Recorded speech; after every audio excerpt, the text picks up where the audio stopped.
I had natto for the first time, and I understand the infamy. Natto is a Japanese food, and somehow, by some twist of fate, a breakfast food. Why is that surprising, you might ask? Well, I pride myself in being able to handle some of the more difficult delicacies. Blue cheese, black coffee, and chicken feet, to name a few. In Japan, I've had no issue with sashimi, which is raw fish, and other seafoods. But natto, something about the combined texture and flavor of natto that just makes it so unappealing. If you're lucky and haven't heard of natto before, it's basically just fermented beans. If it was just stringy and slimy like ogre boogers but tasted good, I would probably be able to stomach it. If it just tasted like boiled egg left in a sock for 3 months but had a good texture, I probably wouldn't like it. I wouldn't go out of my way to eat it, but it would at the very least be palatable. Nah, the combination of slippery slime and 1,000-year-old sock together, it's just too much even for my adventurous taste buds. I ate a plate of natto to prove I could, and now I find solace knowing I'll never have to do so, willingly, again. So on the topic of unpleasant firsts, I also got kanchoed for the first time. Kancho is the Japanese word for anima, but in this context, a kancho is a prank where kids fold their hands together to make a gun shape and ram that sucker up into an unsuspecting person's behind. In Japan and other Asian countries, this is typical for kids, although it really shouldn't be. It's a childish and immature prank, and probably one of the worst. Anyway, I was just walking back from English class, minding my own business, and passed by a group of grade 1 boys. Alarm bells are probably ringing in the heads of experienced ALTs. At the moment, I thought nothing of it. The kancho I got was pretty weak sauce, all things considered, but I treated it seriously and put on my scary ALT face and voice. Thankfully, it hasn't happened since.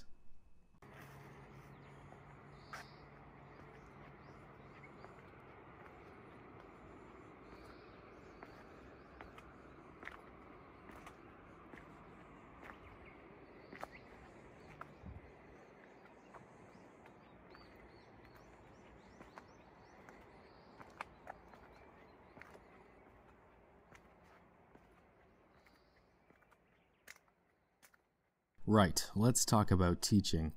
Instead of being spread out over multiple schools, I now work a full 4 days at a junior high school. I'm finding it allows me more opportunities to interact with teachers and students, which is a bit of an obvious result. For example, I've been able to participate in more PE, music, and art classes. But many of these interactions happen outside of English class, and they are a lot more genuine and meaningful. Minus the kancho, of course. I'll talk with students about all sorts of things, from anime discussions to song recommendations, even haircut advice. Sometimes I'll just say hello and ask them how they are. Sometimes they'll try to explain something to me in a mixture of Japanese and English, and I'll nod along like an idiot, all the while not understanding anything at all. It's okay because they'll do the same thing to me when I try to explain something back. Sometimes I'll sit on a bench in the hallway and study Japanese. The students will look on in horror and fascination at my notebook. Many students will correct my work and tell me what I'm doing wrong. I think it's good that they see me like that, and I don't mind it. It's exactly how they must feel when they're in English class and I correct their work. I'm willing to humble myself and learn, and I'm willing to lead. To reference Brandon Sanderson's The Way of Kings, a poor leader expects others to do what he is unwilling to.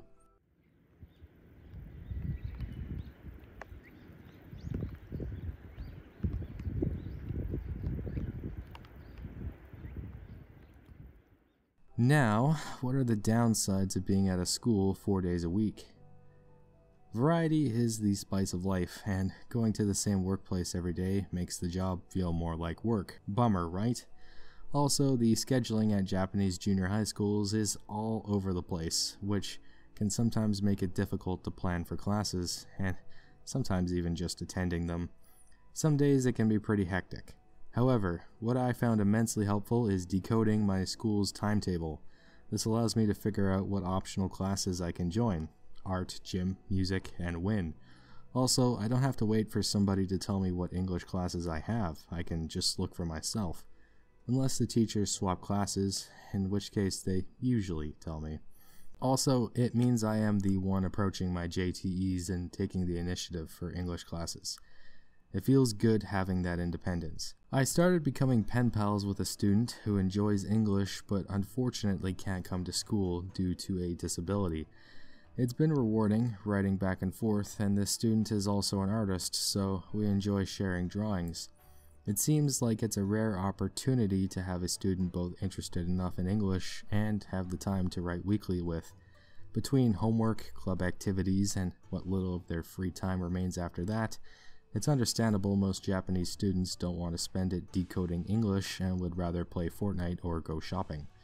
It might not be easy, but to other ALTs, I would recommend becoming a pen pal if the opportunity does arise. It's worth mentioning it doesn't have to be done the old-fashioned way. Using email is just fine and would probably even garner more willing participants. It's something I look forward to every week and have been enjoying greatly. The infamous Golden Week.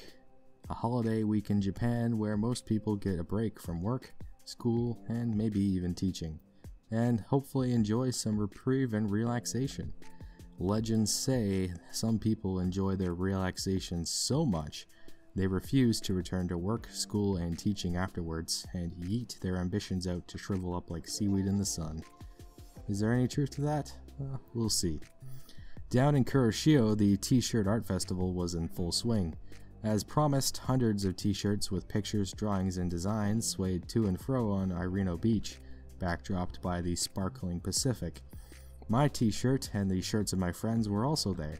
It was fun watching people look at my artwork. Some would walk by without a second glance. Others would like it so much they would take a picture. But T-shirts weren't the only entertainment the beach had to offer. Let me introduce you to the Kuroshio Barefoot Marathon. Coming soon this Golden Week. Deep in the heart of Shikoku, a land where the Mukade roam free. On a beach with an ocean and waves and sand and other ocean things. An ultimate test of endurance will shatter the world. Ain't nobody seen a marathon so ruthless before. 600 people. Holy moly. Look at them all. Several dogs. A random musician. A fish head duo. And a dude with an awesome haircut will battle it out in this generation's ultimate competition.